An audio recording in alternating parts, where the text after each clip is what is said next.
Assalamualaikum warahmatullahi wabarakatuh.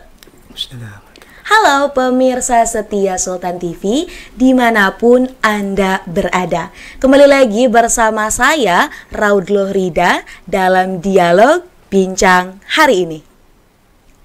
Pemirsa, di era globalisasi saat ini, batasan-batasan bisnis ini semakin kabur dan produk makanan dan minuman dipasarkan ke berbagai negara di seluruh dunia. Dalam konteks ini, sertifikasi halal muncul sebagai faktor kunci yang memungkinkan perusahaan menjalankan operasi bisnis mereka secara internasional dan memenuhi kebutuhan konsumen muslim yang semakin penting. Maka dari itu, saat ini di studio Sultan TV telah hadir bersama kita narasumber Bapak Irhamni MSI yang juga merupakan Wakil Direktur Bidang Administrasi, Audit, dan Pengkajian LPPOM MUI Banten. Assalamualaikum Bapak. Waalaikumsalam warahmatullahi wabarakatuh. Apa kabar Pak? Alhamdulillah baik. Alhamdulillah ya Pak ya, baik ya Pak ya. Iya. Senang rasanya nih Pak, Bapak bisa berkenan hadir di studio Sultan TV Pak. Kita berbincang-bincang nih Pak terkait dengan sertifikasi halal Pak tentunya. Gimana Pak? Sudah siap nih kita? Baik, insya Allah ini topik yang sangat hangat ya. Betul sekali Pak. Tren di masyarakat. Ya. Mudah-mudahan bisa mencerahkan semua. Amin. Semoga nanti apa yang kita bahas hari ini dapat bermanfaat juga ya Pak Amin, ya tentunya. amin, ya nah, Rabbal alamin. kalau begitu Pak, kita langsung nih Pak, kita ngobrol-ngobrol aja karena sebenarnya saya sudah memiliki stok pertanyaan yang cukup banyak nih. Nah, Pak, mengapa sih Pak saat ini produk halal ini perlu mendapatkan sertifikasi halal? Baik. Terima kasih ya atas pertanyaannya. Jadi memang halal itu sesuatu yang menjadi tren dan topik yang sangat panas sekarang itu ya. Karena memang pertama halal itu adalah sebuah kewajiban yang harus diterapkan oleh kita sebagai kaum muslim. Karena memang ini perintah Allah Subhanahu wa taala di dalam Al-Qur'an surat Abasa. Allah Subhanahu wa taala berfirman, "Fal yang duril insanu ila ta'ami." Maka hendaklah setiap manusia itu memperhatikan apa yang akan ia makan. Nah, bahasanya adalah fal yang duril insanu ila ta'ami. Hendaklah setiap manusia memperhatikan, meneliti, menelaah apa yang akan ia makan. Nah, ini sebuah kewajiban bahwa sebelum kita makan, sebelum kita minum, maka harus kita teliti dulu. Kita perhatikan dulu apakah dia halal atau tidak gitu. Nah, kemudian di dalam ayat yang lain Allah berfirman, "Ya ayuhan nasu kulu mimma fil ardi halan thayyiban." Nah, bagaimana cara memperhatikannya? Perhatikan Allah, kulu makanlah apa yang ada di langit dan di bumi halalan thayyiban. Halal dan thayyib. Nah, ini merupakan mandatori dari Allah Subhanahu wa taala bahwa kita setiap muslim, bahkan Allah menyeru manusia. Setiap manusia wajib untuk mengkonsumsi ya sesuatu yang halal dan thayyib. Kata kuncinya halal dan thayyib. Itu saja. Nah, maka kemudian dalam rangka implementasi ayat ini di negara kita, di Indonesia, maka dibuatkan suatu undang-undang yang mengakomodir kepentingan umat manusia secara keseluruhan, yaitu melindungi agar konsumen kita, agar rakyat kita itu terlindung dari makanan atau minuman yang tidak halal. Maka dituangkanlah dalam bentuk Undang-Undang Jaminan Produk Halal nomor 33 tahun 2014 yang mengatur terkait dengan produk-produk halal.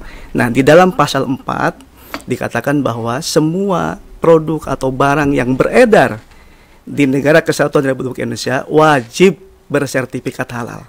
Wajib untuk memperoleh fatwa halal dari lembaga yang berwenang. Nah, ini maka kemudian inilah yang menjadikan dasar bahwa semua produk yang beredar di kita di Indonesia itu wajib memiliki sertifikat halal tanpa terkecuali. Tanpa terkecuali, kecuali kalau memang produk-produk yang sudah jelas ketidakhalalnya. Maka untuk produk-produk yang tidak jelas ketidakhalalnya, maka wajib bagi produsen untuk mencantumkan bahwa produk ini tidak halal. Misalkan produk yang berbahan baku babi, maka wajib ada label bahwa berbahan baku babi. Sehingga masyarakat bisa membedakan mana yang halal, mana yang haram. Jelas, al-halalu bayyinun wal haramu bayyinun. Yang halal jelas, yang haram pun jelas, tidak abu-abu. Nah, selama ini kan kita abu-abu. Kita dapat produk nggak jelas nih, halal atau haram. Nggak ada labelnya, label halalnya atau label tidak halalnya nggak jelas, sehingga menjadi abu-abu. Maka perlu ada kejelasan.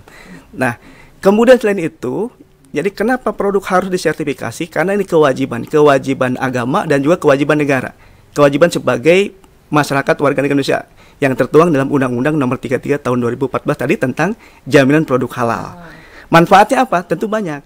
Manfaatnya adalah bahwa pertama, untuk produsen sendiri meningkatkan kepercayaan dari masyarakat, ya, bahwa produk yang diproduksi oleh produsen ini betul-betul sudah aman, ya, sudah halal dan sudah thayyib dan layak untuk dikonsumsi.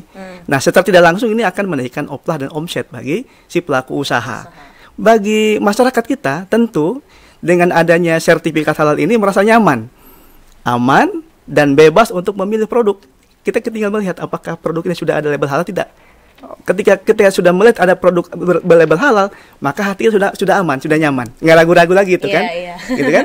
Jadi makanya perlu ada edukasi ke masyarakat bahwa ketika kita ingin membeli sebuah produk, apapun produknya, apakah itu makanan, minuman, kosmetika, obat-obatan, cari yang sudah berlabel halal. Karena kalau sudah berlabel halal, otomatis dijamin kehalalannya. Karena proses sertifikasi itu sangat bertahap prosesnya. Nah, bagaimana kemudian suatu produk bisa disertifikasi halal? Semua produk wajib disertifikasi halal. Nah, caranya mungkin kalau kita bicara terkait dengan regulasi, terkait dengan sertifikasi halal ini ada 3 komponen yang berperan. Ada 3 tiga komponen yang berperan. Yang pertama adalah BPJPH. Ya, Badan Penyelenggara Jaminan Produk Halal. Ini badan di bawah Kementerian Agama langsung, yang tugasnya adalah sebagai regulator dari penerapan jaminan produk halal di Indonesia. Yang kedua adalah LPH, Lembaga Pemeriksa Halal. Nah, Lembaga Pemeriksa Halal ini fungsinya adalah sebagai lembaga untuk memeriksa dan mengaudit kehalalan suatu produk. Nah, ini termasuk di dalamnya adalah LPPOM MUI.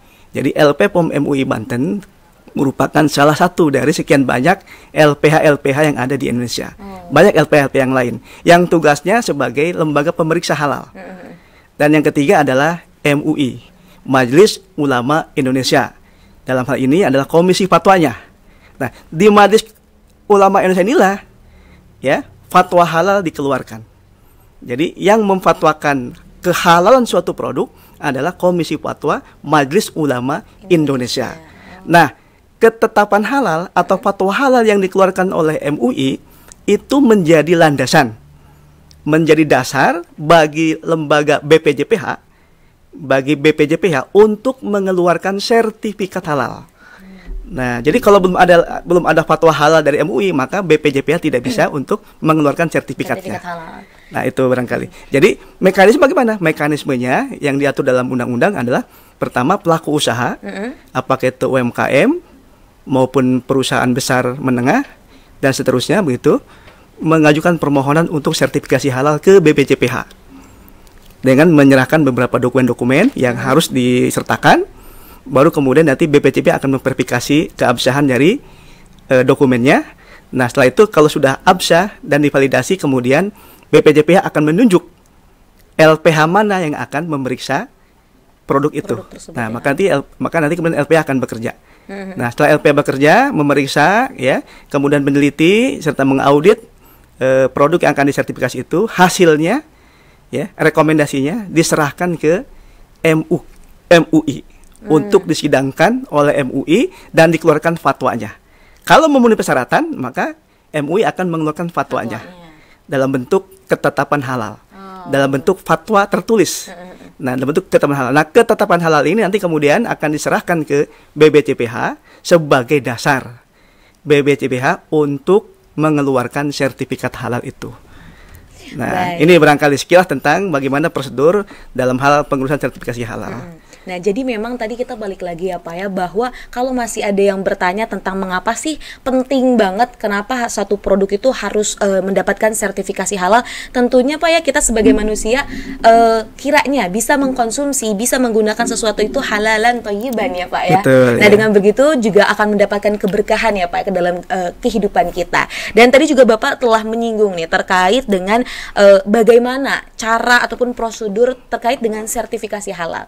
Jadi Pak, LP POM MUI dan juga BPJA itu saling bersinergi ya Pak ya, Betul, satu sama betul, lain. betul, ya. Nah Pak, kalau begitu nih Pak, apakah hanya produk saja ataupun kosmetik, makanan yang bisa mendapatkan sertifikasi halal, atau ada hal-hal lain Pak yang dapat kita lakukan untuk mendapatkan sertifikasi halal nih? Kalau kita lihat di undang-undangnya ya, di Undang-Undang Nomor 33 Tahun 2014, tidak hanya makanan, minuman, kosmetika atau obat-obatan, juga termasuk di dalamnya adalah barang gunaan, ya, jasa. Ya, barang gunaan itu seperti misalkan tas gitu ya, sepatu gitu ya, termasuk baju. Nah, itu barang gunaan yang memang digunakan oleh kita, dan juga jasa. Ya, ini bisa jasa transportasi, ya, jasa penyimpanan, jasa gudang dan sebagainya. Ini pun juga wajib disertifikasi. Nah, unik gitu nih Pak. Ya. Bagaimana cara memberikan sertifikasi kepada jasa itu Pak? Langkahnya itu seperti apa? Kita ambil contoh misalkan jasa transportasi. Ya. Nah, jasa transportasi itu adalah jasa yang dipakai ya untuk mengangkut produk, ya. Untuk mengangkut produk. Nah, karena dia bersentuhan langsung dengan produk, maka ya transportasinya, alat transportasinya itu harus dedicated untuk mengangkut produk-produk yang halal saja. Ya, tidak boleh digunakan untuk mengangkut produk-produk yang belum tersertifikasi. Ya. Kenapa? Karena kalau kemudian dia mengangkut produk-produk yang belum tersertifikasi, maka nanti akan terjadi kontaminasi. Akan terjadi kontaminasi dengan produk-produk yang sudah tersertifikasi halal. Nah, salah satu item yang akan diperiksa oleh lembaga periksa halal kalau kemudian ada pengajuan sertifikasi halal daripada jasa, salah satunya adalah itu. Apakah jasa transportasi yang dipakai itu dedikasi hanya untuk ya mengangkut produk-produk halal saja, ataukah justru juga dipakai dengan yang lain? Kalau masih bercampur, maka khawatir ada kontaminasi. Maka oleh karena itu, maka ketika ada pemeriksaan, maka biasanya kita akan mencatatkan bahwa jasa transportasi salah satu indikasinya adalah harus dedikasi untuk barang-barang atau produk-produk yang sudah tersertifikasi saja. Gitu. Baik, wah itu contohnya ya Pak ya. Sebenarnya masih banyak contoh-contoh lain ya terkait dengan pemberian sertifikasi halal pada barang, jasa ataupun produk-produk lainnya, Pak. Nggak kerasa nih Pak, kita udah berbincang-bincang dan semakin menarik. Kita akan break sebentar Pak. Kita akan kembali sesaat lagi. Kita akan berbincang lebih dalam nih. Kita mengenal tentang LP POM MUI Banten. Maka dari itu jangan kemana-mana pemirsa, tetap bersama kami di Bincang Hari Ini.